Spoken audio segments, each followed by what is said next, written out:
اکثر شب تنہائی میں کچھ دیر پہلے نیند سے گزری ہوئی دلچسپیاں، گزرے ہوئے دن عیش کے، اور مشہور زمانہ دھمال ہو لال میری پت کی بین الاقوامی شہرت یافتہ پاکستانی گلوکارہ ریشما برٹش انڈیا کے علاقے راجستھان میں 1947 میں پیدا ہوئیں۔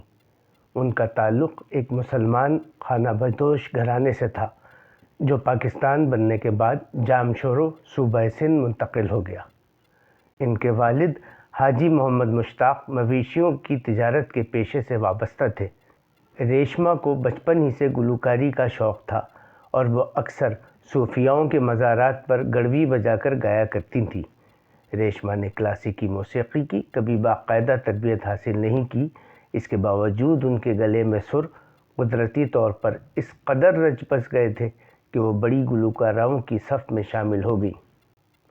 ابھی ریشما صرف 12 سال ہی کی تھی کہ ریڈیو پاکستان کے ایک پروڈیوسر سلیم گیلانی نے لال شہباز قلندر کے مزار پر انہیں گاتے ہوئے سنا اور انہیں ریڈیو پر ایک دھمال ہو لال میری پت گانے کا موقع دیا، جو بہت مقبول ہوا اور پاکستان میں ریشما کی شہرت کا آغاز ہو گیا۔ پھر جب پاکستان ٹیلی ویژن کا قیام عمل میں آیا تو یہاں بھی انہیں کامیابیاں نصیب ہوئیں۔ یوں ریشما مقبول ترین گلوکارہ بن گئی۔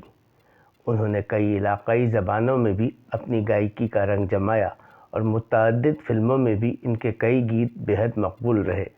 ان کا ایک مقبول گیت اکھیاں نو رہنے دے اکھیاں دے کول کول کو ایک بھارتی فلم میں شامل کیا گیا جو بھارت میں ان کی مزید شہرت کا باعث بنا۔ 80 کی دہائی میں معروف بھارتی ہدایت کار سبھاش گئی نے اپنی ایک نئی فلم کے لیے ریشما کی آواز میں ایک گیت بڑی لمبی جدائی ریکارڈ کرایا جو آج بھی مقبول ترین گیتوں میں شمار کیا جاتا ہے۔ ریشما نے اپنے فن کے باعث کئی ایوارڈز بھی سمیٹے جن میں ستارہ امتیاز، تمغہ حسن کارکردگی اور لیجنڈ آف پاکستان نمایاں ہیں۔